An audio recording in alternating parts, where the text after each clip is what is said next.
town hall meetings so that you guys can come and express your concerns on a monthly basis so that you may be addressed and not be abandoned for an entire term until the annual general meeting. It is important for you guys to be heard.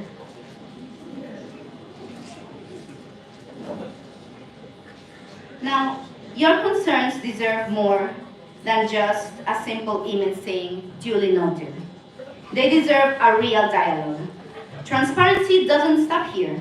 I will dedicate the first quarter of my tenure to strengthening relations with the Office of Student Services, ensuring that my fellow student counselors and the ICC community start on a clean slate, allowing for more collaborative environment between our departments. Secondly, our opportunities, bridging the gap between students and success. Your time at UE should be more than just learning in a classroom. It should be about preparing yourselves for your professional life. And this is the reason why, not just in theory, but in practice, I want to launch an insider circle, forming partnerships with the industry leaders and professional organizations and alumni networks to increase access to seminars, conference, and mentorship opportunities. And because academic knowledge isn't enough, the initiative from classroom to the office cube will expand internship opportunities and job opportunities, ensuring that more students gain real-world experience before they graduate. Now, when it comes to unity, many students have complained about not feeling united as a guild, not feeling included in the Students' Guild, and this needs to end now. University is more than just classes and assignments. It's about connection. That is why I will introduce Campus Connections, a program pairing students with peers based on shared interests and academic goals, making it easier to find community and support. To further build cohesion, I will lobby for standardized meetings timeframes for Students' Association, ensuring that clubs and societies have dedicated, uninterrupted time to operate effectively. And because unity extends beyond our campus, we will seek to partner with other external institutions to host joint events, building on the hype from the recent Relay Fest, to foster even more collaboration with new friendships beyond Cato. Resources, giving you the tools you need to thrive. So I want to know by a show of hands, how many of you know about the Pelican Perks program? And how many of you know the benefits that you all are supposed to receive? Very few individuals. The Pelican Perks Advantage program provides discounts and concessions on things like healthcare, food, entertainment to current students as well as alumni. There are currently 142 listed perks on the Alumni Online's website, and it is well within my intention to increase it for our current and future benefit.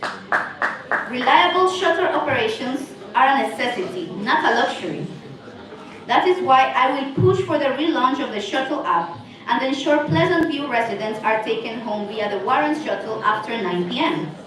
I also plan to lobby for a second bus to run Bridgetown Road at the peak hours because no student deserves to be left behind, and this happens far too many times.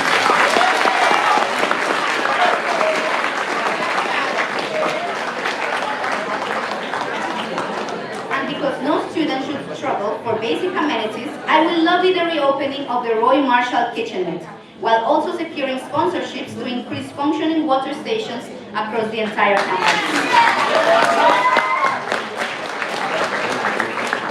Network, building bridges to opportunity. The Guild isn't just about leadership, it's about connection.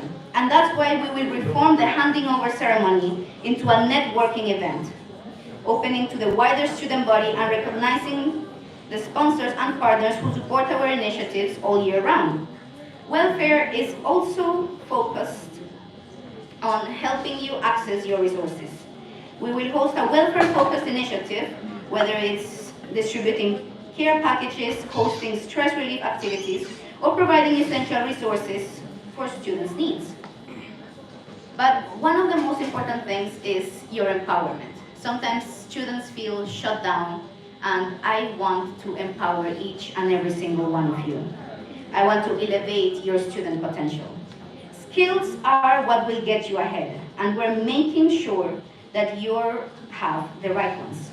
Skills for Success will bring industry professionals and local businesses for workshops that focus on your career readiness. For those with entrepreneurial ambition, the Pitch Perfect program will provide students with a platform to pitch their business ideas to industry leaders, gaining feedback and mentorship. And because we should celebrate our own, the Blackbird Spotlight, where we will highlight students excelling in various disciplines, showcasing their talents, achievements, and contributions to our university community.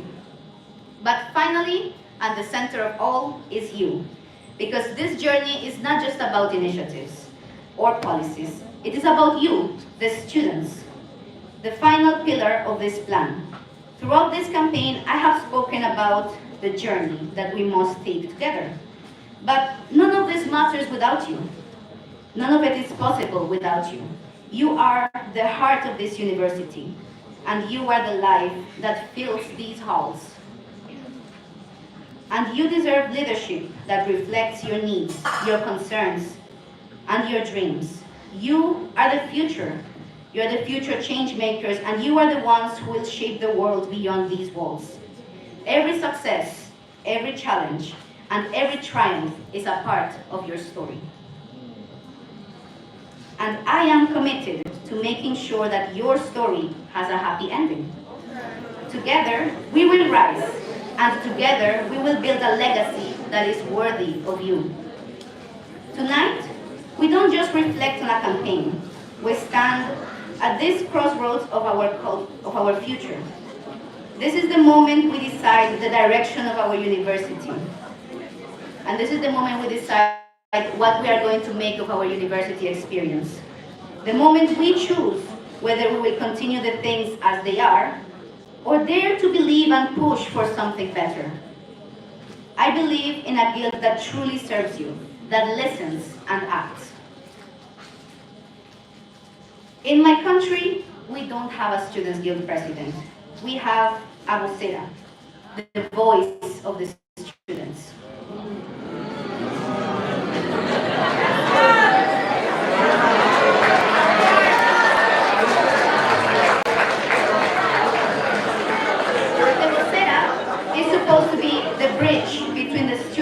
Administration, and I want to be your voice. I want to be that person to whom you can come to and express your concerns. I want to be the person who stands up for you and who faces not only administration but the world for you. So that you may receive not only what you need but what you deserve. I did not step into this race just to wear a title. I stepped forward because I believe student leadership must be more than just a position. It must be a responsibility, a commitment, a movement. Too many times, students feel unheard, unseen, and unrepresented. But tonight, I stand here to tell you, I see you, I hear you, and I am ready to fight for you. Now, I ask for your trust, your support, and your belief in the vision we share. Together, we have the power to transform our university experience and build a guild that truly reflects who we are and what we deserve. This is not just my campaign. It is our campaign. This is our moment. So let's move forward, united, and create a legacy that we can all be proud of. Let's make this journey count.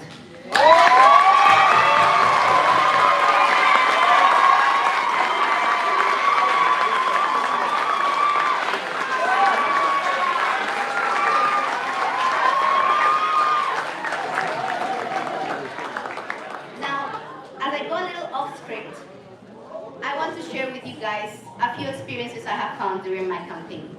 And I have tried to reach each and every single student to the best of my ability on a personal basis.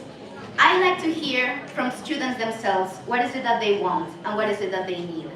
The shuttle operations is definitely the one that I heard the most around campus. I spoke with over 500 students on an individual basis, and I believe we just need more than what we are receiving right now. The reason I ran in this election is because I have been facing problems myself.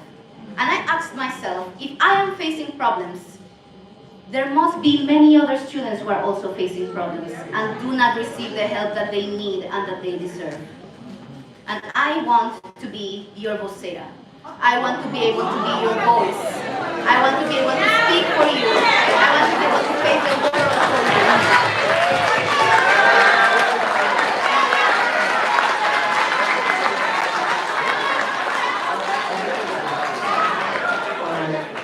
Ms. Rama, you have used up your 10 minutes and your additional 2 minutes and 20 seconds.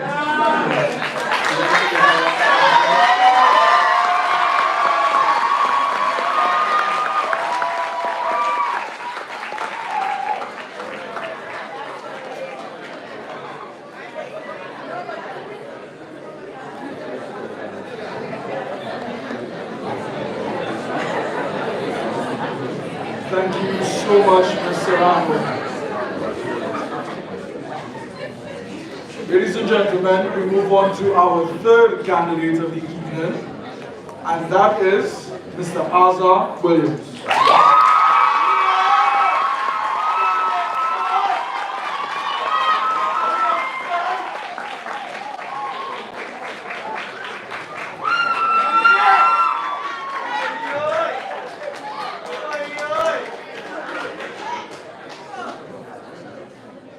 The President of the Guild of Students, Mr. Tyson Holder, the Vice President of the Guild of Students, Ms. Rihanna Zupigny, and by extension, my esteemed Guild colleagues, the Interclub Committee Presidents and Executives, the Board of Directors of Custom Brokerage, government representatives, the Caribbean Development Bank representatives, the Bank of St. Vincent and the Grenadines Bank representatives, representatives under the office of Mr. Richard Boyce, the Chief of Police, Barbados, and all affiliate sponsors ready to join me in supporting our cable community.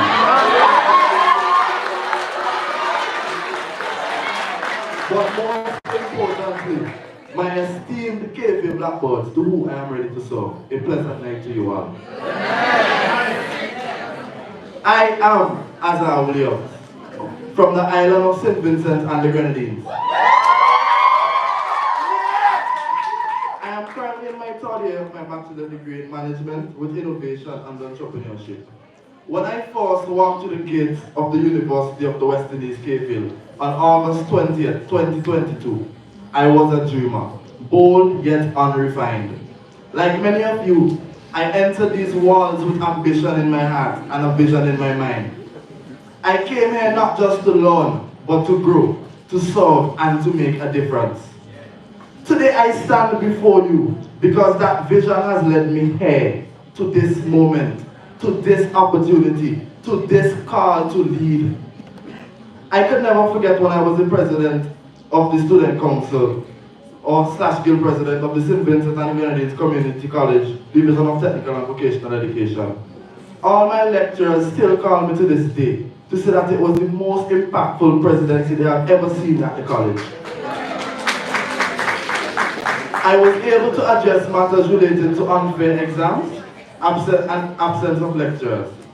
The Lassafere volcano had erupted near to the end of my tenure, so a lot of students were displaced as a result of damage to their homes. So the students were either relocated or in a shelter. I was able to work along with administration to distribute care packages, not to some, but to all students who were displaced. Outside of this partnership with administration, I personally prepared meals and delivered some to the students. Not only because of the position that I held, but because I care. Because my commitment to student advocacy goes beyond the Constitution and mandate. It's about doing what I can do to improve the quality of life of the students, to enhance their academic journey in any possible way that I can. Blackbirds, this is a presidency you will be voting for, as long as you vote for Azar Williams for your president on Thursday. For too long, we have watched as students our concerns overlooked, as promises are made but not kept, as our voices fade into the background. That changes on Thursday. I am committed to bringing back unionism to the Student Guild, to restore our power, to strengthen our voice, and to ensure that we, the students, are respected and prioritized. I am committed to increasing the Guild's capacity to give welfare to you, the students. I am committed to seeing the reduction of all importation fees for all UWI students. I am committed to streamlining feedback channels for student concerns. Now, I have just mentioned increments of the blueprint that allows us as students to have a better university experience. So now let me expound, let me give you clarity. My first commitment is to bring back unionism to the student guild. Since administration obviously does not take us seriously, we need to make them. For the amount of money that we invest in our education, for the magnitude of sacrifice that many of us make to be here at this university, we deserve better. For instance, let us look at the inconsistent, unreliable shuttle operations that inconvenience us on a daily basis. I shouldn't be paying $350 daily to commute when I already paid thousands to the university. I shouldn't be late for a class as a result of the faults of the university and then penalized by the university for being late. Make it make sense. On another note, look at the poor conditions some persons and houses are forced to live in. 1,001 safety hazards. Generators that just taking up space. But if you pay your fees late by 1 second, they're ready to shut you down. Absolutely ridiculous. Persons do not feel safe walking around campus at night. The people who are supposed to be protecting us and ensuring that we are safe give us the most problems.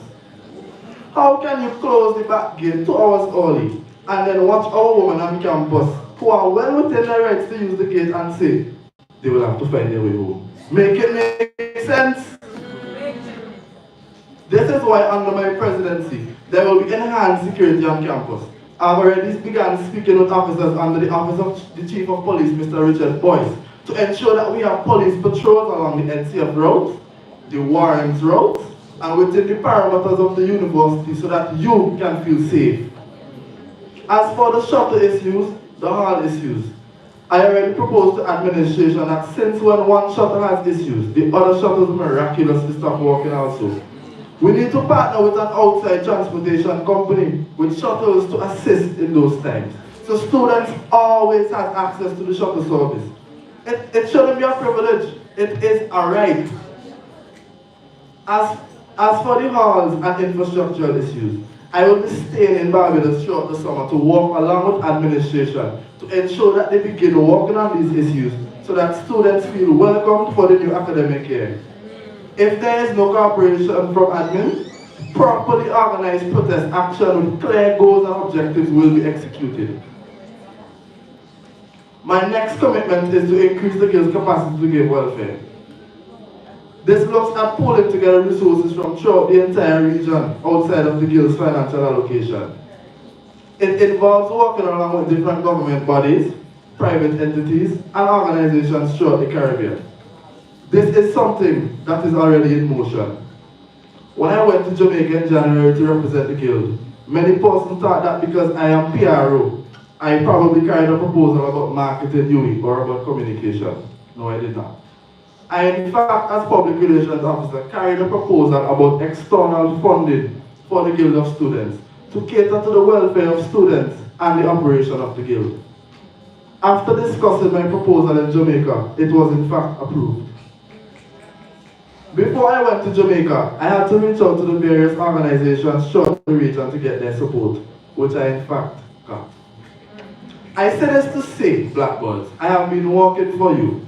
This commitment will allow more students to get welfare, increase the quality of the welfare students are already receiving, increase the number of scholarships the Guild offers to students, and it will also enhance the quality of exam packages and quality of events and activities executed by the Guild. Again, this is because I care for you so much, the students. You are my inspiration. My next commitment is to reduce importation fees for all UWI students. This involves waiving the fees that students have to pay to shipping agencies and organizations to clear items at customs in Barbados. Not a reduction of the cost, but entirely eliminating the cost.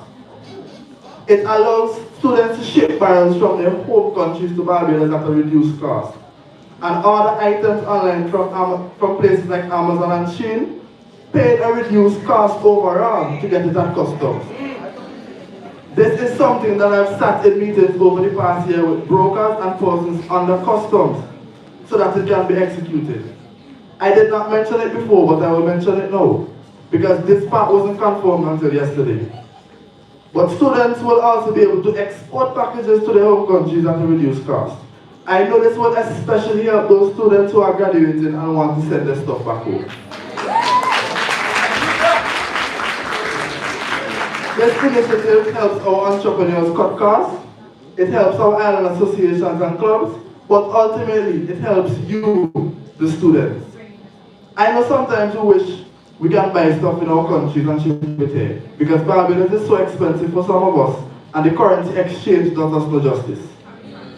This is actually an initiative I piloted as the president of VINSA in semester 1. We had to ship our items from SPG to Barbados ahead of VINSA week, so we had already done the paperwork and everything and had it sent from St. Vincent. I went to customs, who told me that I needed a broker or someone to do the documentations for me, then make an entry so that we can get the stuff from customs. Upon contacting various brokers, the invoices were all over $800. This included shipping and clearance. This was simply too much for us to pay as a student organization. So I sat in a few meetings then to see how we as students can get a discount or reduction.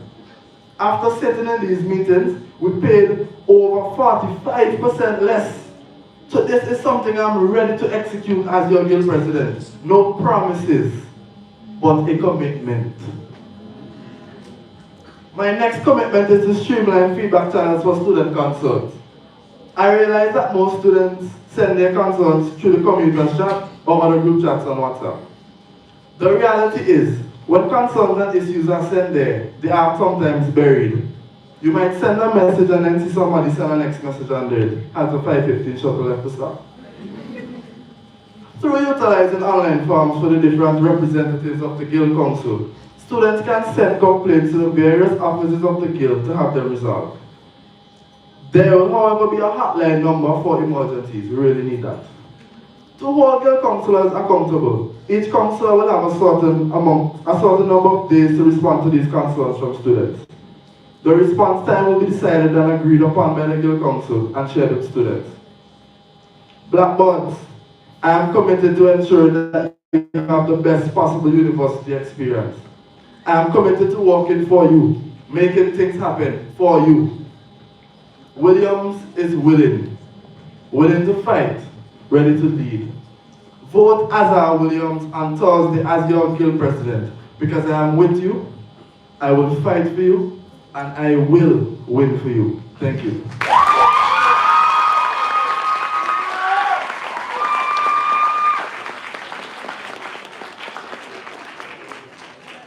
Thank you so much, Mr. Williams.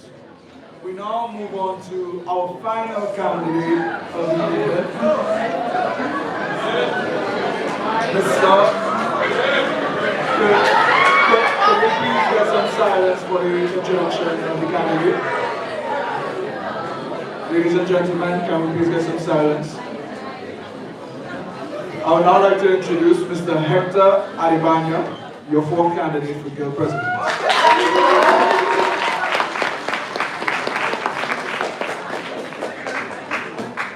One flies! One flies! Listen, that was for a faculty of sport, huh? Returning Officer, Deputy RO, Mr. President, Mr. President, Councilman, Mr. President, Council members, attending audience and audience online. June 21st, 2019, I was officially a student at this prestigious university.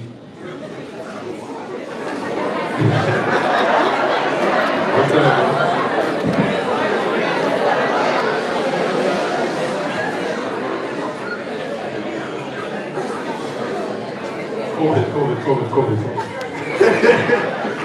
I attended my first class that summer of 2019, and boy, for me, it was immediate stress.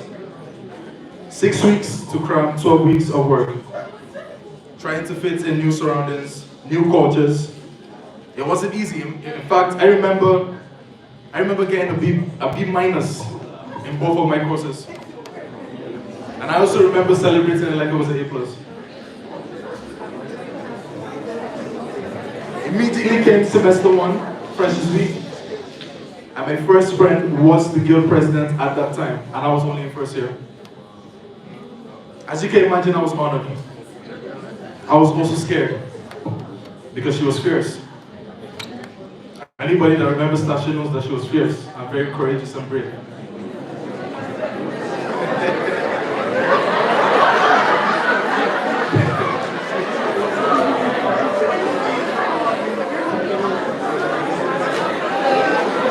Can we settle down, please? Can we have some silence, please? I have meticulously observed our guild presidents over the years, picking out traits and learning from them. I stand before you today, tested and tried, bringing towards you years' worth of mandates that helped shape this university to where it was and is today. We will make the students' engagement and communication the very heart of our guild. We are already advocating strongly to increase give back hours initiatives that students who need these hours have increased access to them on campus. Partnering with the guild treasurer, hopefully Mr. Alice Gray, and finance committee, we will launch a public financial dashboard showing all students exactly how their funds are being spent. As the current deputy union committee chairperson, we have worked to get a temporary license, restaurant license. Moving forward, we will work immediately with the elected UCC to acquire a more permanent license, including a liquor license. Students will have their bar back immediately, and consistently too. As soon as the semester begins, can you believe it? We are currently strengthening important relationships with the Student Enrollment and Retention Unit, the Office of Student Services and Development, admissions, and other admin bodies. This is to bridge the gap between we, the student body, and the administrative body. And that's 6 years worth of relationship, huh? We are forming smart leadership with OSSD. We will work with them and other departments to bring back our pool table, including a table tennis unit, if necessary. We must do that. Very important. I also desire that our guild offices be utilized more as a haven for student enquiries. I would implore our council members to consider making the guild gates a bit more accessible to valid UEID students. This is to build connections between new students or between all students and their guild. And I'm sure we all want that, right?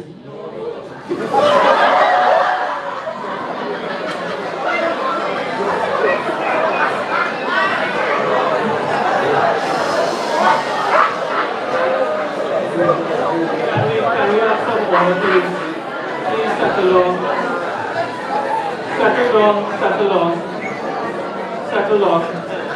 Wait, I feel like I have to repeat myself, huh?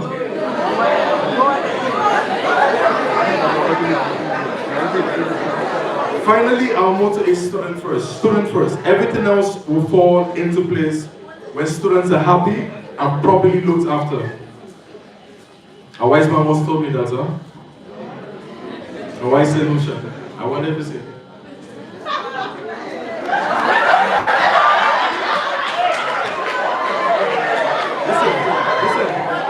Listen.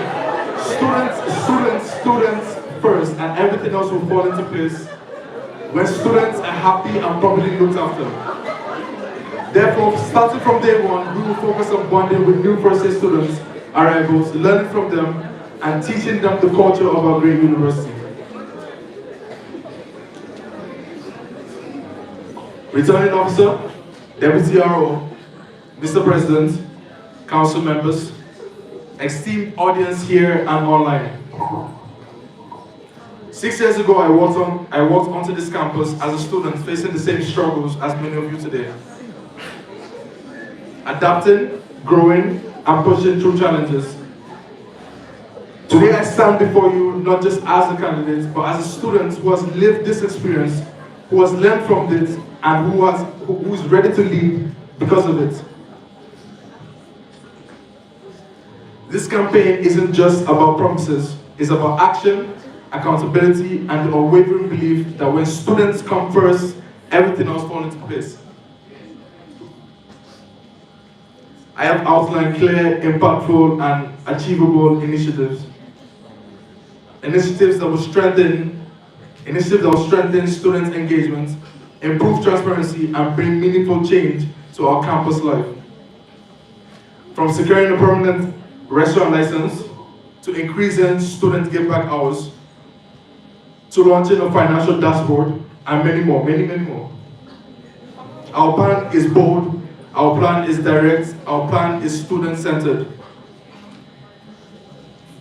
But I cannot do it alone. This is our guild, this is our university, and this is our future. And today I am asking you to join me in shaping it. Your vote is not just for me, but for all of us. Online or the largest student body, all of us.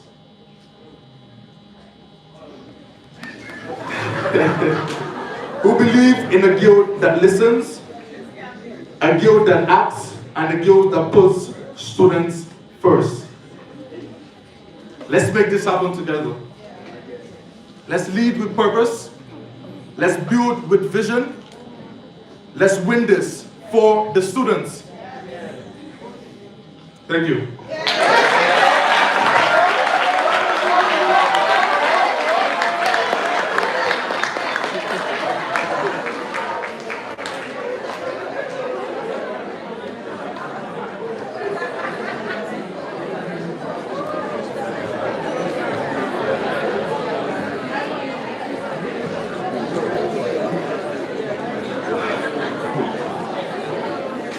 Ladies and gentlemen, we now move into the second part of our second round, and that is the rebuttals.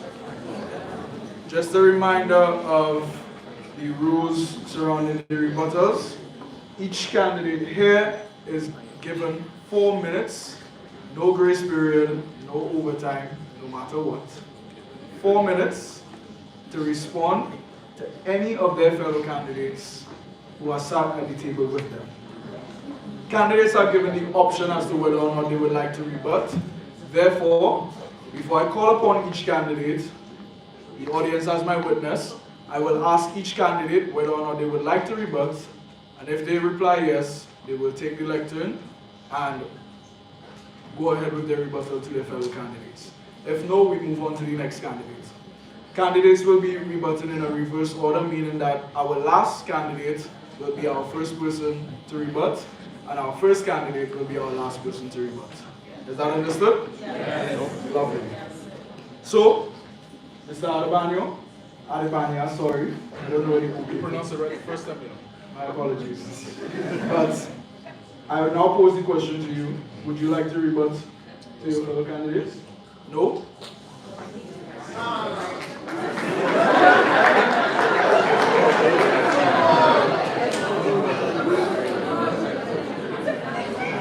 Mr. Williams? You see, do we have to give a reason for that? No, you don't need to give a reason. But Simply forfeit your right. But can we give a reason or no? Sure,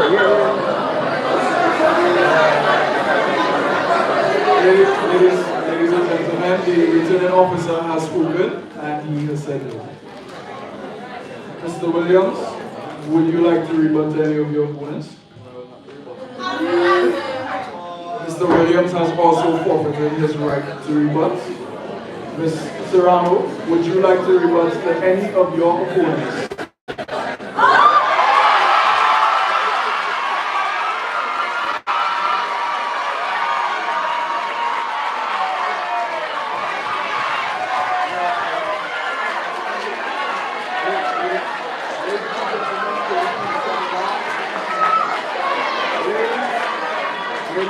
gentlemen, could you please settle down?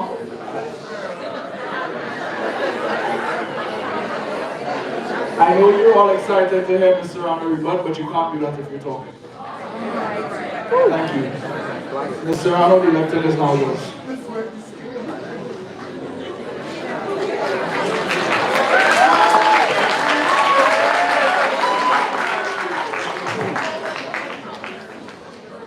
Well, good night, students, once again. Today, I want to rebut on Mr. Gordon's speech because, as I mentioned, I went to over 500 students on an individual basis.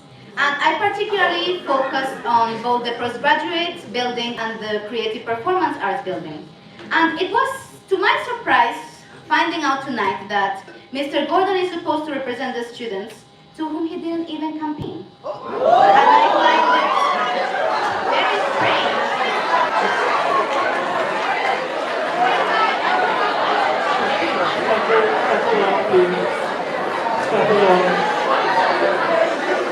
Can we have some quiet? There'll be no grace period in this rebuttal, so please maintain silence. This is just to reflect on if Mr. Gordon is unable to represent the current group that he's supposed to be representing, how can we expect him to represent every single student at Cape Hill? It is something really to reflect on, and that's my only rebuttal.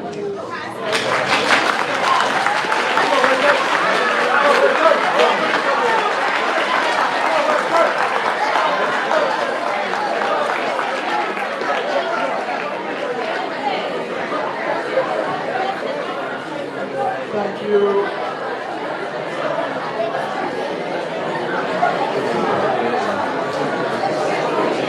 Now guys, should we get it together, please? Thank you so much, Ms. Serrano, for your rebuttal. And it is with that that we move to our final candidate for the rebuttal. Mr. Golden. Wait.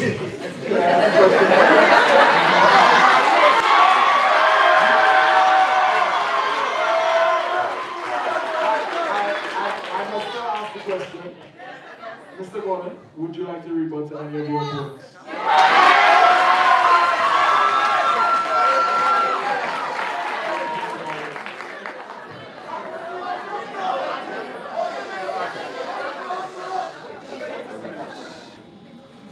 On June the 1st, 2024, I assumed duties as the International Affairs Committee Chairperson.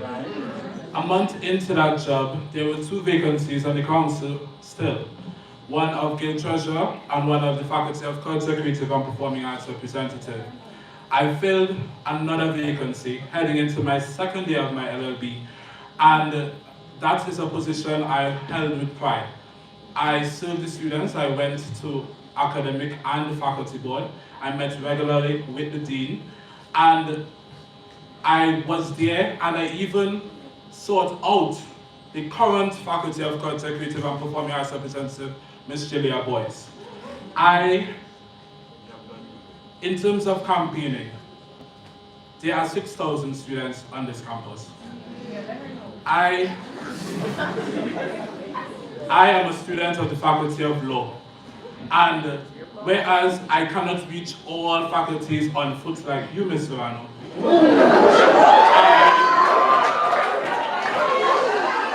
in the various channels, in all the island associations, in the commuters chat, on my Instagram page, on the ground, on campus, outside of our mansion, in the NCF.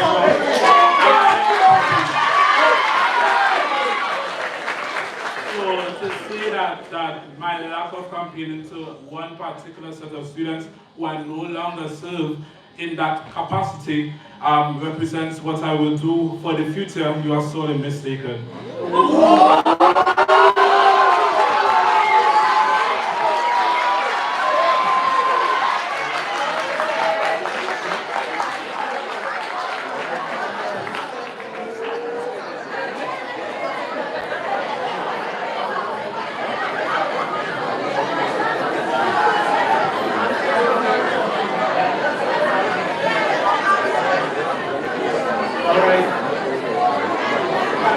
Can we have some silence now?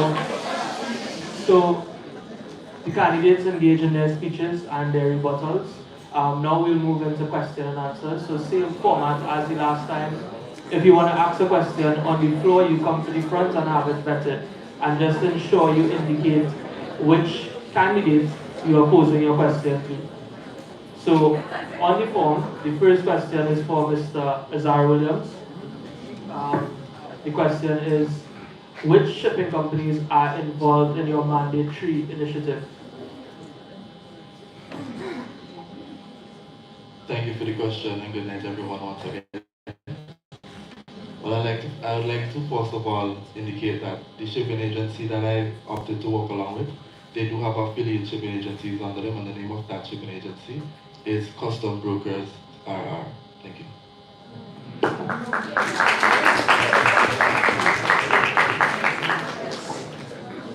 Second question, Mr. Gordon.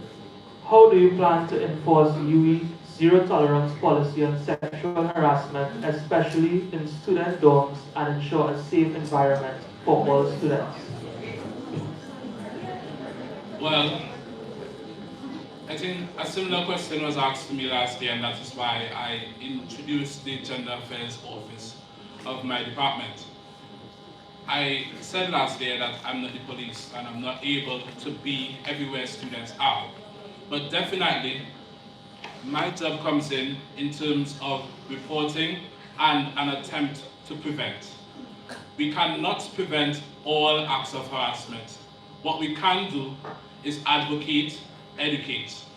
At the time that it happens, in terms of reporting, I take all reports quite seriously. And in my previous tenure, well, my current tenure, situations did arise where I did have to report. And so I will continue that. And if it is a case that administration does not enforce its own policy, then we go higher.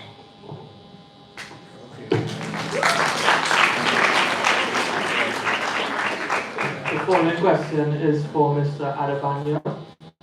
Considering that your campaign is centered on advocating for students, and that if elected president, you would likely face situations requiring you to challenge the administration, can you explain why you were not present at the recent protests?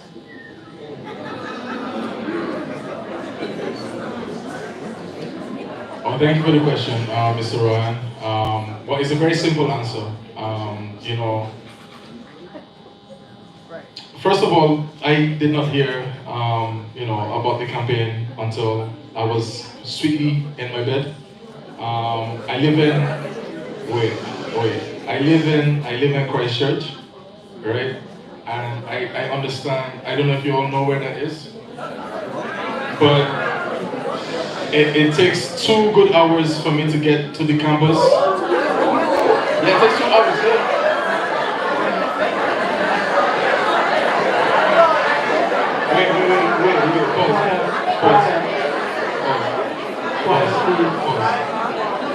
Pause. I live in. Can we please have some silence? You may proceed.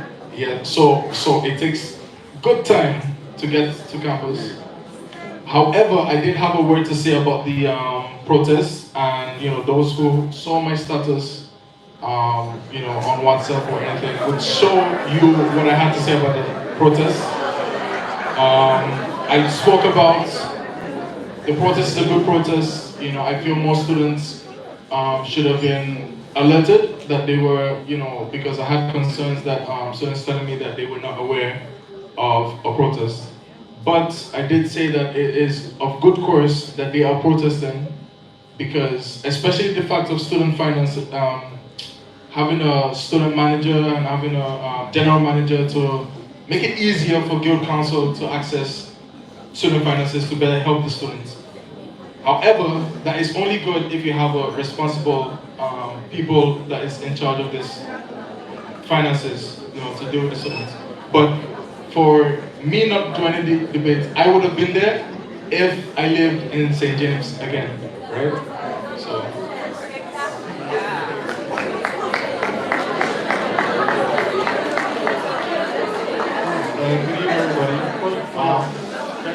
Silence, we have a question on the floor. Good evening, everybody.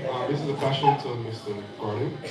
We spoke about student entrepreneurship. I don't know if you know about the abandoned building next to the Chinese Pavilion, but it was formerly the staff lunchroom. So my question to you, would you consider using that to help student entrepreneurs?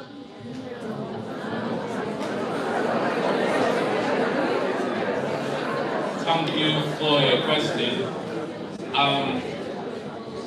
Whereas I'm vying for the position of guild president, I'm not at the head of this university, and so I cannot allocate its resources in the way how I please. That staff lounge is being refurbished, I think, to serve its former purpose. So I think it's already been allocated to a purpose. But in terms of the entrepreneurial grants, that is where we could start, and we'll see if we can build something later.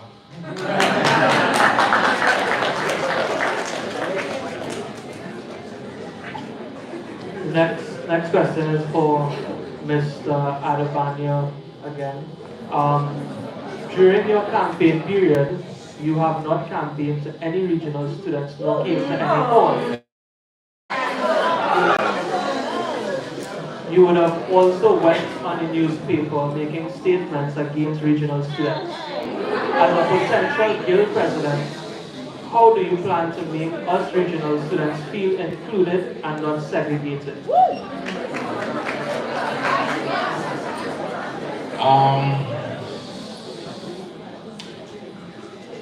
The first thing I would say is that I've never made any statements against regional students, right?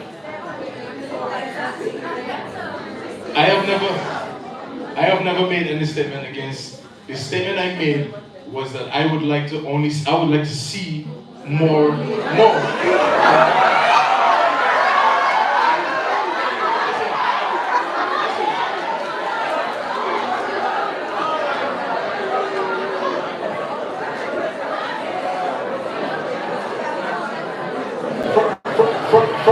First of all. Silence, please. Silence. You can proceed. First of all, I am not Barbadian. I'm sure you guys do read the news. I read it as well. I am not Barbadian. I am from Nigeria. Right? I am from Nigeria. I am an African. And basically, being in Barbados for almost 10 years, almost a decade, has done a lot of growing for me. I think, well, 6 is almost 10 years old. but the culture growing Barbados has given me a lot. The school gave me a scholarship program when I did not deserve one. The school has done a lot for me. The Barbados culture, I love it.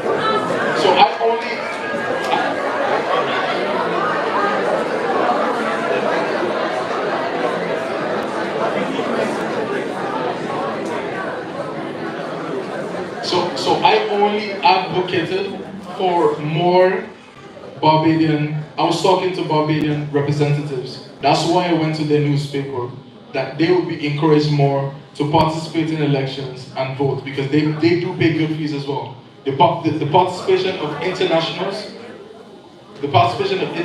is quite there already, and it's quite strong. And I believe in it, the Jamaicans.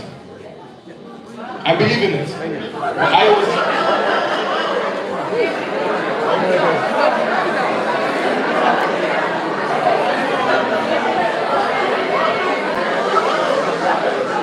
Can we have some silence? Silence, please. Silence. Let me conclude. To conclude, I did not make any bad remarks against regional students. I love regional students. I have no bias against any regional students. Right? So.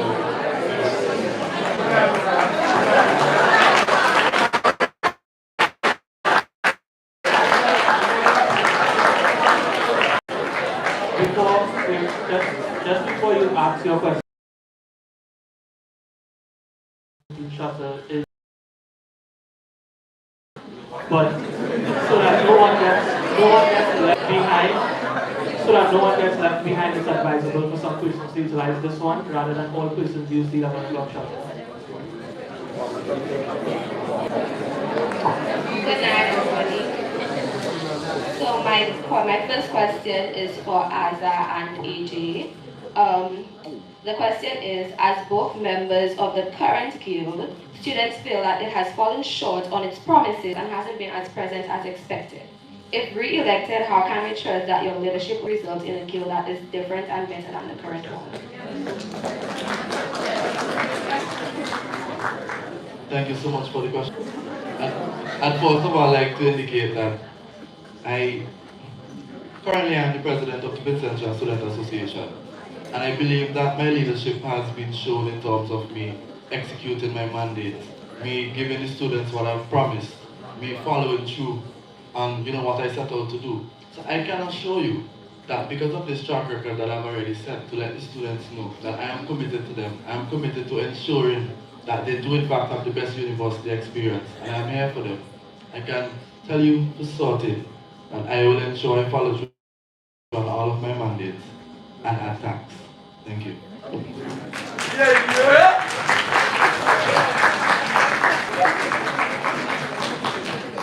Thank you, Janelle.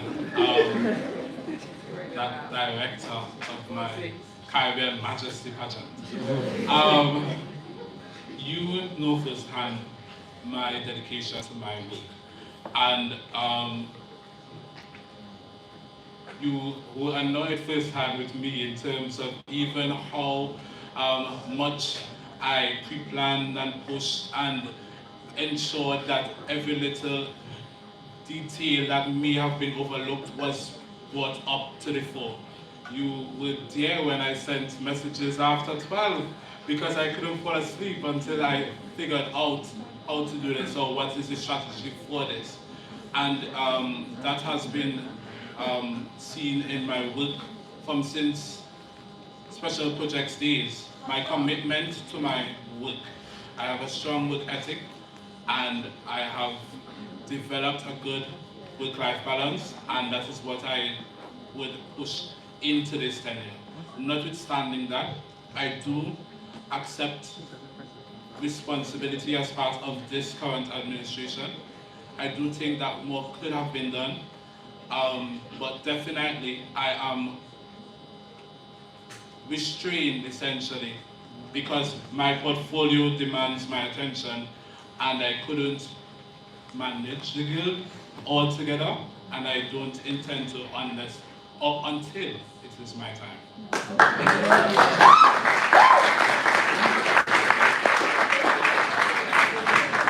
Okay, thank you for those answers. My last question is for Azra. In the event that you do not or you are not successful in being elected as the guild's president, what will become of all the actions that you would have already taken? And also, if you do become the next guild president, how do we ensure continuity of your mandate?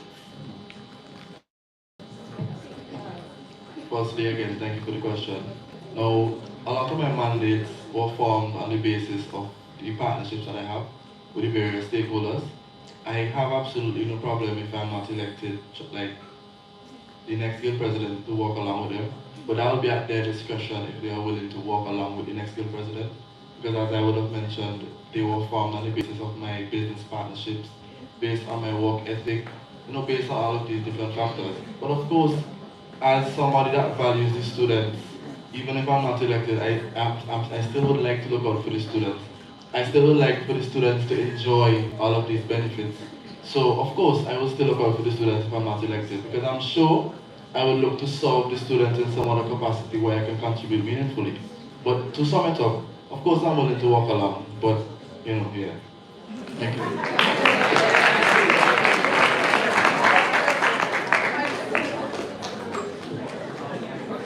The next question is for you as well, Mr. Williams. Someone who previously endorsed your campaign has publicly withdrawn their support. How do you respond to this? Okay, so thank you. I'm actually very happy that the question was asked so that I can address it with everyone here. There was first of all a misunderstanding on the ends of both of us. And as a result of this misunderstanding, it then led to that video, which was removed because it was clarified, because we then had a conversation to clarify the misunderstanding. So it's not a matter of me doing anything or causing an issue, but it was just the fact that there was a misunderstanding, but it has been clarified. Thank you.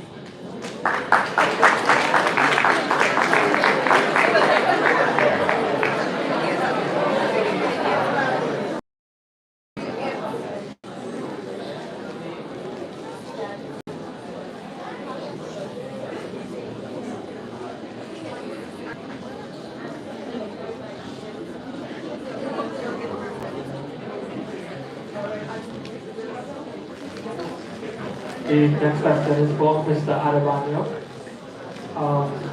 Do you plan to prioritize student welfare and scholarships in your tenure because you don't create any emphasis on it during your campaign? Well, thank you for the question.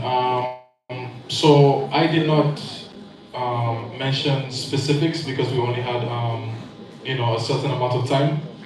But I did say about students' communication, students first, students' communication and engagement being the very heart of our guild.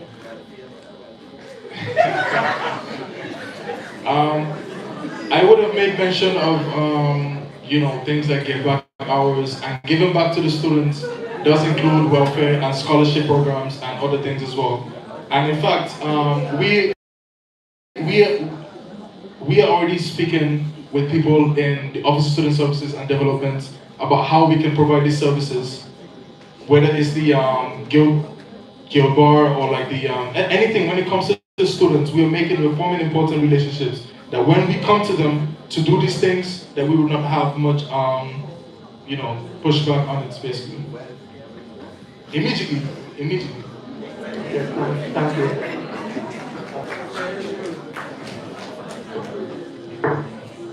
Good night, everyone. I have a couple of questions, unfortunately. I would like to thank you. Is to Mr. Rano. Just some clarification, because I may have it misunderstood. But the Pelican, as we are still students. Thank you for that question. I think it's the duty of the administration to be able to give you access to those Peloton perks, but I have been making close links with the administration to be able to make that happen, because I believe regardless of your position and regardless of your status, we are all students of Capefield and we all deserve the benefits and we all deserve access to the resources that are available.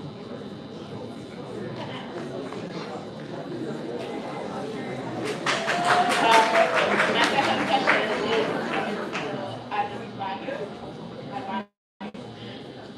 you propose that students should have access to the upstairs guild area. However, as the space houses the offices of the office manager, secretary, and guild officers, how do you, one, plan to ensure that these individuals have a peaceful working environment? And two, additionally, since confidential information is stored upstairs, how will you ensure its security? That's a very good question. So I have been asked this question before, and that's why I said a little bit more access. More than it is currently is what I meant, right? So you asked that safety. I have spoken to Ms. Senhouse and Ms. Thompson about this, and basically the feedback that I got was that past guild members were the ones that imposed that guild gate to technically for safety and all of that. So I would have to, that's why I implored my, current elected guild council, because one thing I heard about students, speaking with students, is that they don't feel connected with the guild. They don't feel like they could ask, they don't feel like they could come, or like they could they don't have easy access to us. So that was just basically my mandate to let them have easy access. They could come, maybe during appointed times or more appointed, but it's known that they could be, anytime they want, they could be, somebody will be there to respond to them. I just want them to know that that we are there. We're not like, we don't have a cage where we're just upstairs and stuff like that, right? So basically that was what was that. And my final question is to both Mr. Arnold and Mr. Advan. Forgive me if I'm saying it incorrectly. The ICC, Allen and Clubs Association at Pierreville, are the heart of our campus. As you both have been very absent on campus at both Guild and ICC activities for the past years, how can we ensure that you'll be active and engaged if we elect you?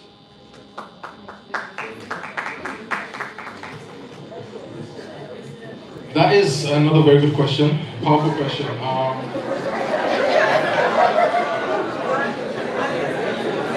Look,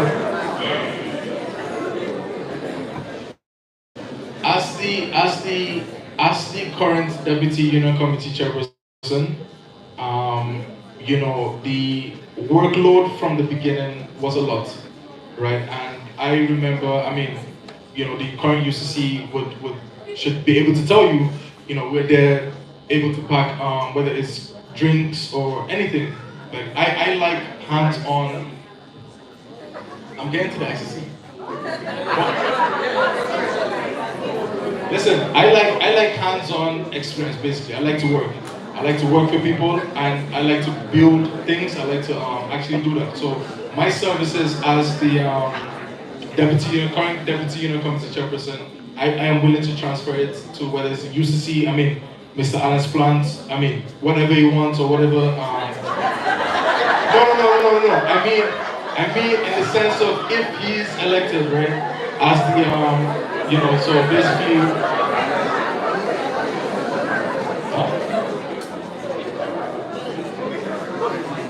No, they said ICC. Is it UCC? You said or ICC? ICC, yeah. So that's the club. So he's.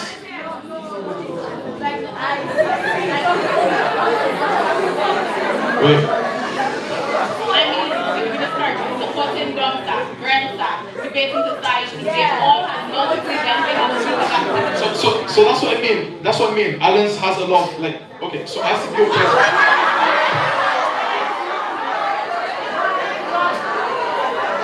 Can we have some silence, please? Silence. Listen, what I'm trying to say, right?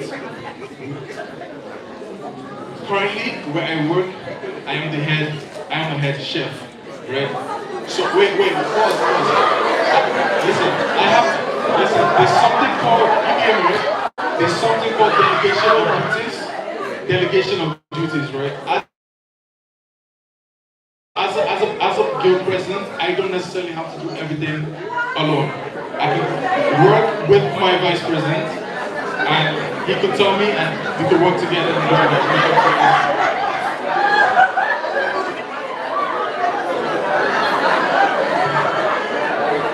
Can we have some silence, please? Can we have some silence?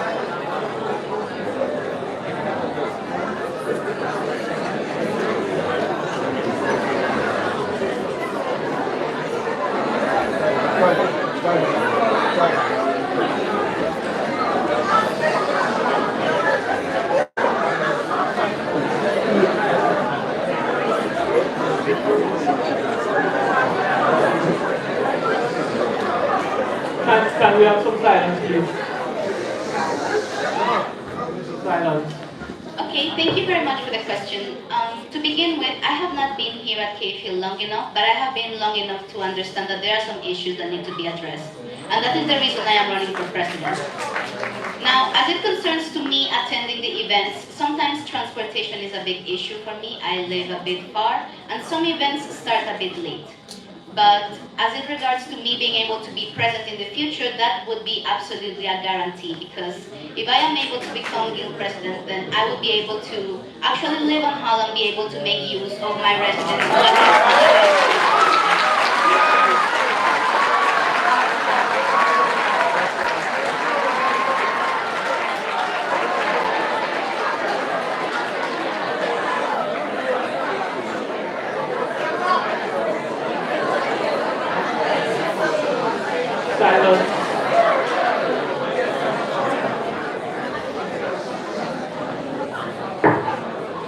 Good evening again, everyone. I have a couple questions. Question to Angelica, Azar, and Hector. Have you spoken directly to any of the guild presidents about the duties and responsibilities outside of what is outlined in the Constitution? If so, what have you learned?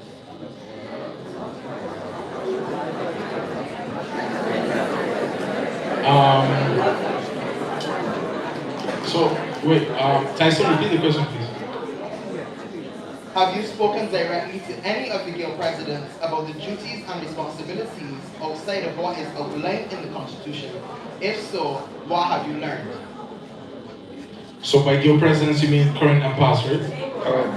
Well, yes, I have spoken to, I've literally spoken to the past guild presidents when it comes to since 2019, from 2019, so that's six guild presidents. What I've learned from them,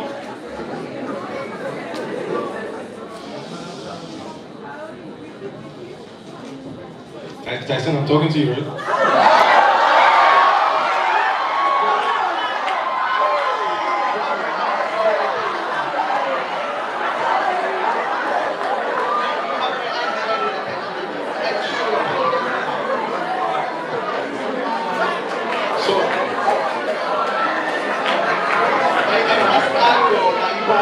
In your response, you're also to address the student body and not just me. So what I've learned from them is, of course, they weren't perfect. Not all of them were, but I've been able to learn that basically the guild, as a president, you would have to be, especially pre-COVID, you would have to be somebody that is for all students and represent all students. It's a sacrificial position. Service and sacrifice. You need to be able to sacrifice whatever it is that is your personal needs or values or what you want for the betterment of other people, basically. So that's basically what I've learned from them. All right.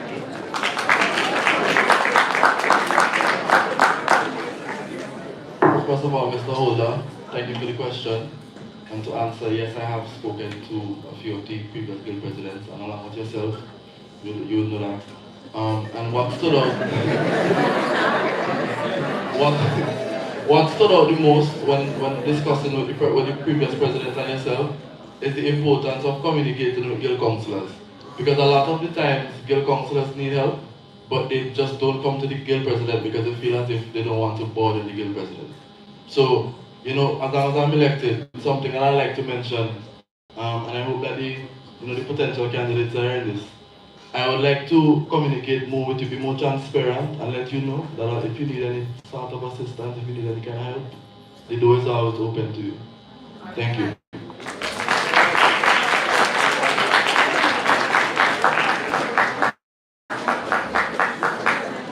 Thank you very much for the question. To answer the question, yes, I have spoken with a few of the past guild presidents, but additionally, I also spoke with Mr. Khalid Holder, the person who works closely from the Office of Student Services as well, to understand a bit more what is it that has been happening from the past guilds and up until now.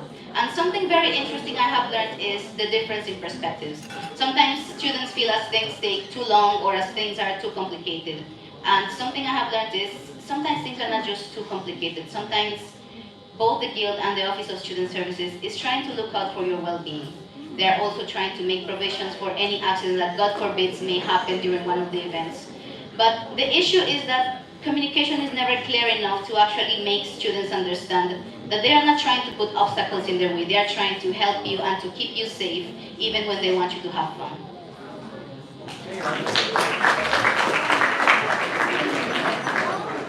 All right, so my next question is to AJ.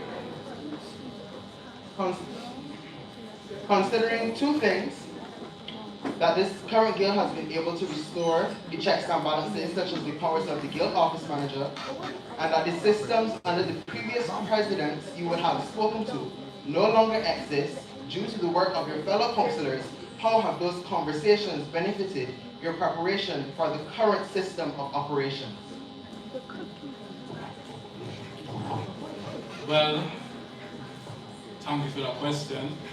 Luckily, I was there in the meeting following the protest, where we did discuss with Deputy Principal Moore the concerns that we would have had at that meeting. We raised issues and an action plan ensued, the deadline for which was March 10th. Following such, on March 10th, I believe we received confirmation that certain things were to be updated. And so I am clear, following the guidelines. I think that there needs to be a bit more details fleshed out between the guild and the administration to see a clear path forward. But of course, things such as the restoration of certain powers to previous office holders and certain things that I cannot get into because of your own guidance, what I would say is that I'm willing to work closely with you and the Deputy Principal in this transition to ensure that there's a smooth transition between this current guild and the next guild, considering the fact that we will be operating under a different system. I would have spoken to Mr. Moraldo Bowen, who at the time would have benefited, or not benefited, he would have gone through similar issues in terms of the liberty of the guild to spend was cut off, and therefore he was the new president in charge of a new system. And so it is not that we are entering foreign territory. It will be new, but there have been others who have gone before, and I intend to seek guidance from them and your good self to proceed. Before you continue, I just want to announce that questions on the floor are now cut off, so these questions on the floor will be the final ones.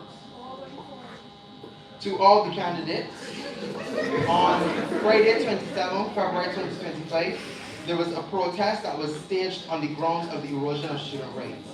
One, are you able to adequately explain what the rights of the students are and explain what the true role of the guild is as outlined in the statutes and ordinances?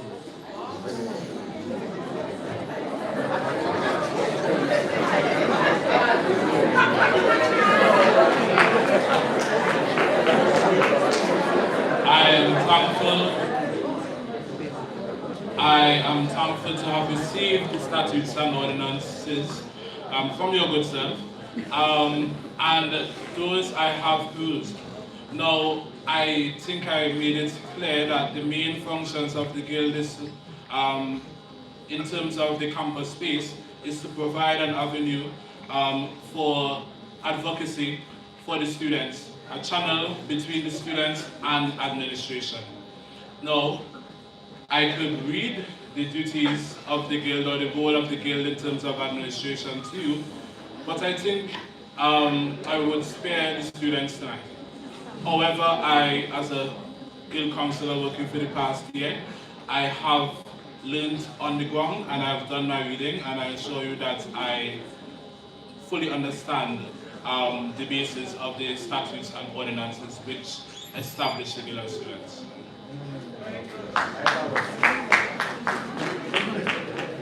Okay, so thank you for the question. So the statute of ordinance states that first of all, the statute of ordinance establishes the Guild of Students, and the cable community is the primary stakeholders under the statute of ordinance. So the Guild of Students' role under the statute of ordinance is just to pretty much advocate for students, and that is why we have the 25 positions under the Guild, just to ensure that every ground across campus, every faculty, every area of academia is well represented. And in the statute of ordinance, it pretty much outlines that the Guild of Students has the Guild of Students has a responsibility to the students to advocate for them, advocate for their well-being, and just to ensure that students are having a comfortable university experience. And these are what are outlined in the statute of ordinance. Thank you.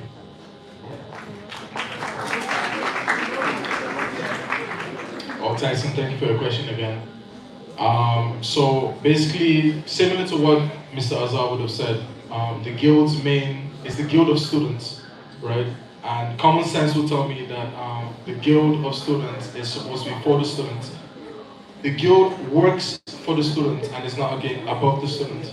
So basically, the main goal of the guild is to actually be there for the students, advocate for them, represent all students, right? All students, and not just like a particular group of students. Or would I say that I know all the rights? You know, what I would say is that anything that is not allowed outside, anything that's illegal, or any rights that you have in the Constitution of Barbados or whatever country that you're in, you have it as a right of this University of West Indies. You have the right to have clean toilets in this university, right? You have the right to have a voice and a representation, right? So.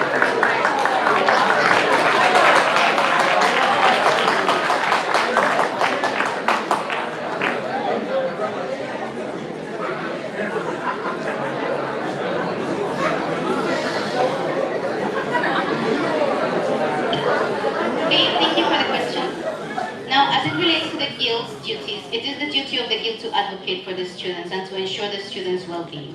And that is the reason we are all here tonight, because at the end of the day, we want what's best for the students.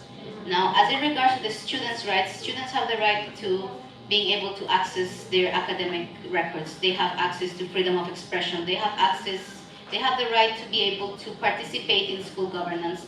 But most importantly, students have the right to seek support and receive that support. And that is the main reason why the students who participated in the protest were protesting, because they were not receiving the support they needed. And I believe it is important for them to be able to receive the support, because at the end of the day, they are here, they are our students, and they are paying to be here, so they should receive back what they are paying for.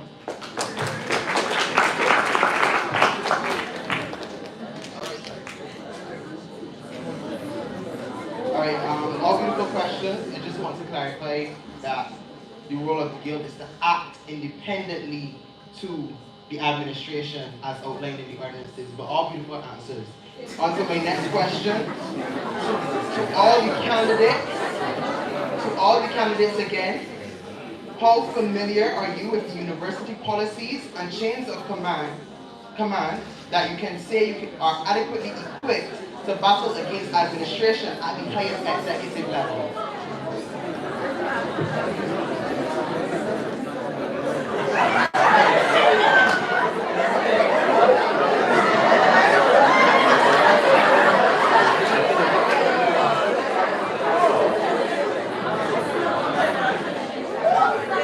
Just two more now, just two more.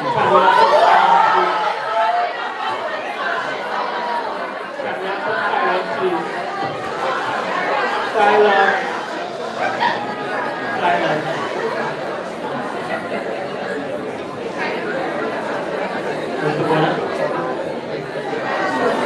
Mr. President, thank you for your question. Now, to answer that, what I would say is that this current guild of students, I don't think any of us were familiar with all the policies and all the ordinances and the statutes. But what we were willing to do is to learn.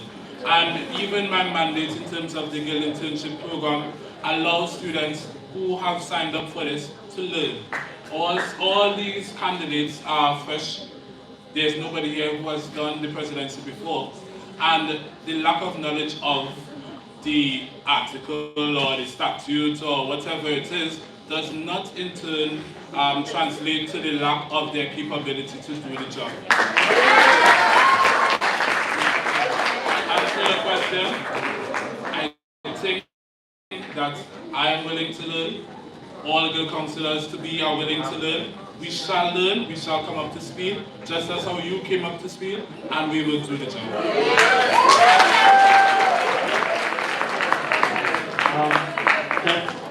Just one announcement before you continue. The 11 o'clock shuttle is leaving soon, so those of you who have to catch the shuttle, we can probably start.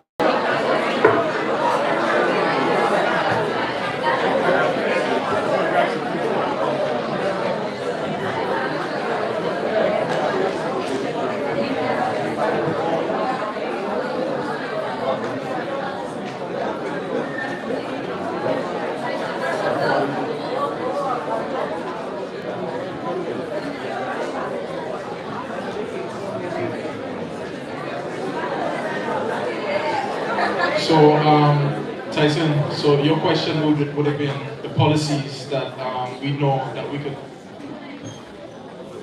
we could be able to challenge for the students at the highest level, right? So, you see, one thing about policies is that they're all fine and good.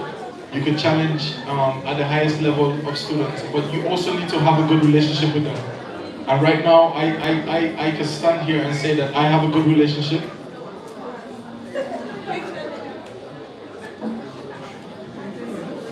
Right? So I have built a good relationship with all the students. I mean, I wouldn't say all, but like most of the students, I mean, that's why it says CERU, Office of Student Services, and even above them, that we could be able to move to them. I would not say I know all the policies that we, to do that, but I am willing to learn those things and to move forward with them as well.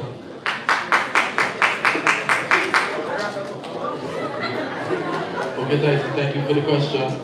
Now, in light of the protest that recently occurred, I had to read up on a lot of the policies simply because of the fact that I wanted to ensure that students didn't infringe on their rights or didn't, put themselves in a bad position. I did read up on a few of them. You asked about my ability to fight for students at the highest level.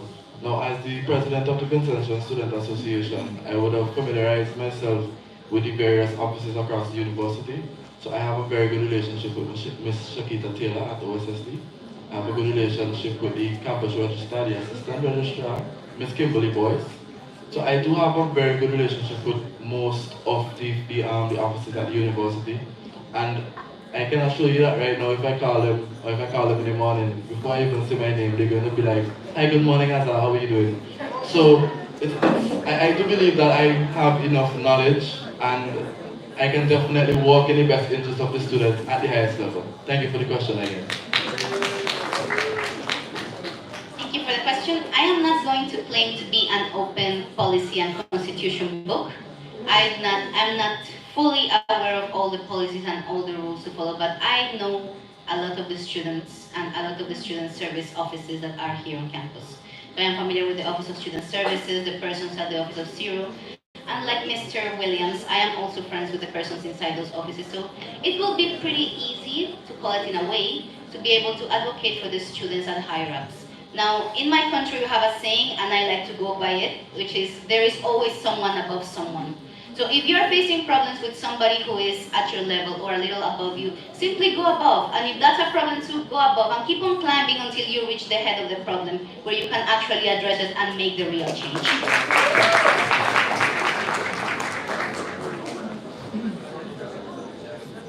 Alright, good night. Thanks for putting yourself up for service. I'm Osaze. Former Guild PRO, former Guild Treasurer, former Guild President.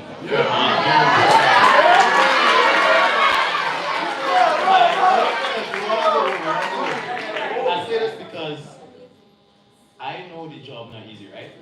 And one time I was in a meeting with Pro-Vice Chancellor Hilary Beckles, and he said, people is getting 100 reasons why you can't do something, but you just had to find out one reason and do it anyway. And I say that, and I want to ask, like, I understand that the guild have problems, they have struggles, they have a bunch of policies, they have things, it feel like everything going against you, right? But in spite of all of that, you have 1 year, you have one tenure to do what you have to do.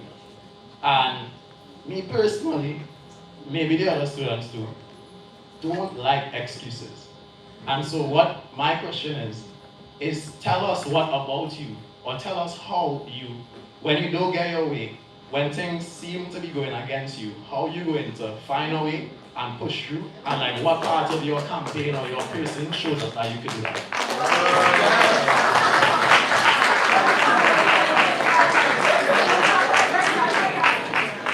I remember submitting my student activities table for integration week in November. I think it was the middle of November. And the person with, the OSS persons decided to take leave of absence until Christmas Eve, and then from Christmas Eve, the school shut down. And then in January, they were claiming that this was late and that was it, and it was too late for that. But in spite of that, you still saw an excellent performance, an excellent production, I would say, in terms of the Caribbean Majesty pageant. Now, beyond that, even at the when I was Faculty of Culture, Creative and Performing Arts representative, the same thing happened for the faculty week. There was a bunch of pushback, and midweek we didn't even get approval as yet. And I don't claim to be friends or have all these links, and I think it is better that I maintain a professional relationship so that even though I may disagree with them, I can do so without risking any friendships. I have professional relationships with administration, and that is what I leverage to ensure the success of FCCPA Week, of Integration Week. And so there have been challenges. I'm not claiming to have links and friendships, but I still push through.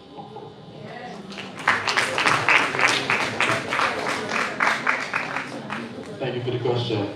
Now, again, as the president of the Vincentian Student Association, we do put on activities, and we did have our week of activities. And one of the biggest issues that we had was the approval from OSSD, because they were requesting a lot of documentation, and it was literally like 1 week away from Vincer Week. So then, they were like, you might have to cancel Vincer Week, not be able to do your week. So then, what I realized about, and I think this is a quality that I did find in myself, like last semester, I really do have a good ability to communicate with the administration, just to be able to come to a compromise.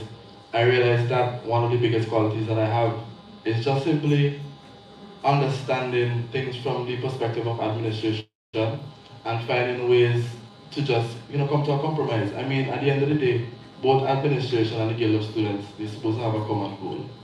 And that common goal is to ensure that students are looked after, student welfare. So I just communicate with them, I speak with them.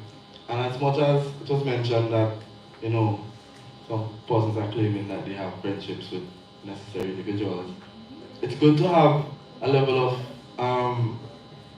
professionalism, yes, but when you do have those conversations with the necessary individuals, they're willing to go above and beyond to assist you so that you can execute the initiatives to the students to the best of your abilities. And that is what I have achieved and will continue to achieve as long as I am elected as your next Guild President. Thank you.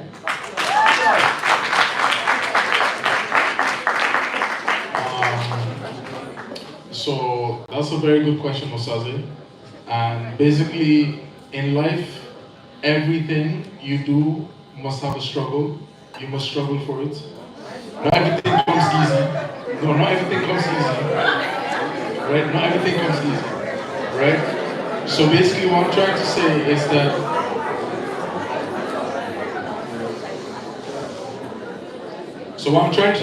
that if you give up in anything you do, if you have anybody in here that gives up in anything you do, you have to remember why you're doing it.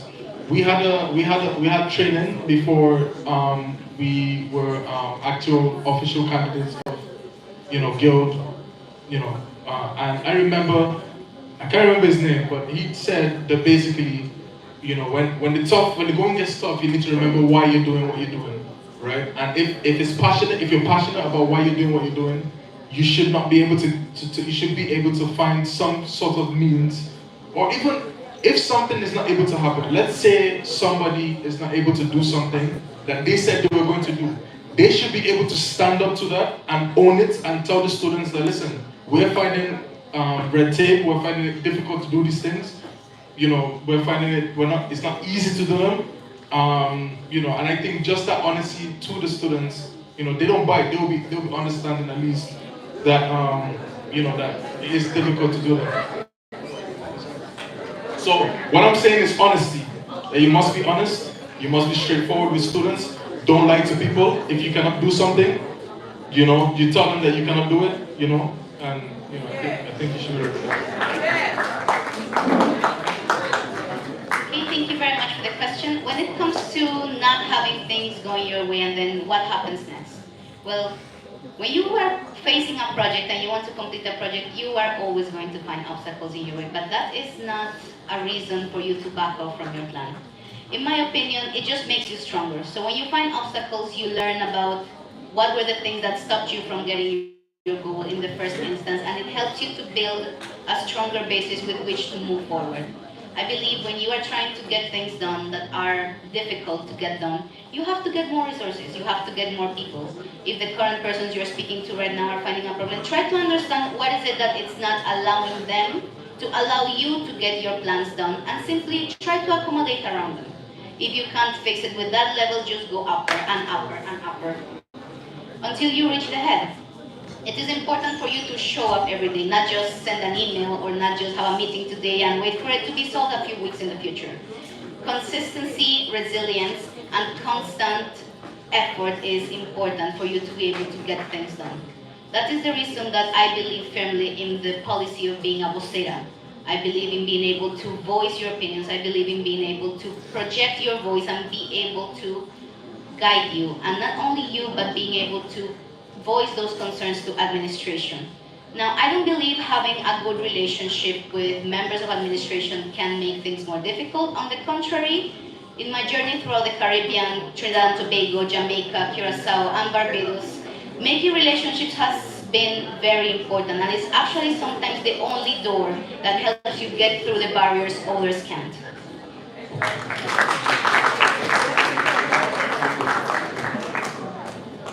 Good night again, everyone.